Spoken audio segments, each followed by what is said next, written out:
Bueno, Víctor, ¿cómo le va al estudiante ese? Está aprendiendo, está aprendiendo. ¿Estás aprendiendo?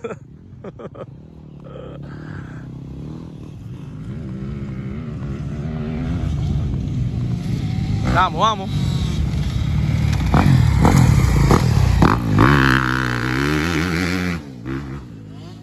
¿Le dio bien?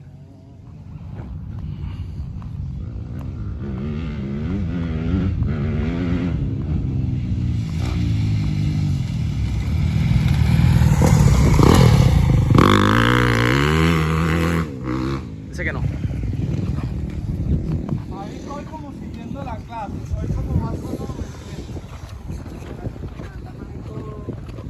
Te empecé a grabar y estaba mejor.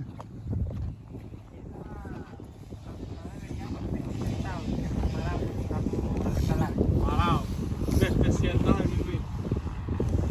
Y también estoy acelerando como aquí afuera. Siento que podría acelerar un poquito más atrás. Ya. Ahí está bien. Hasta que aceleras antes, lo hace que este está medio... Claro, no está tan... Ahora. Vamos allá.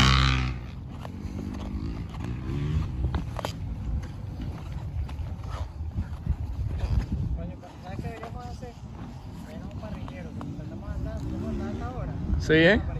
Qué rico, ¿eh?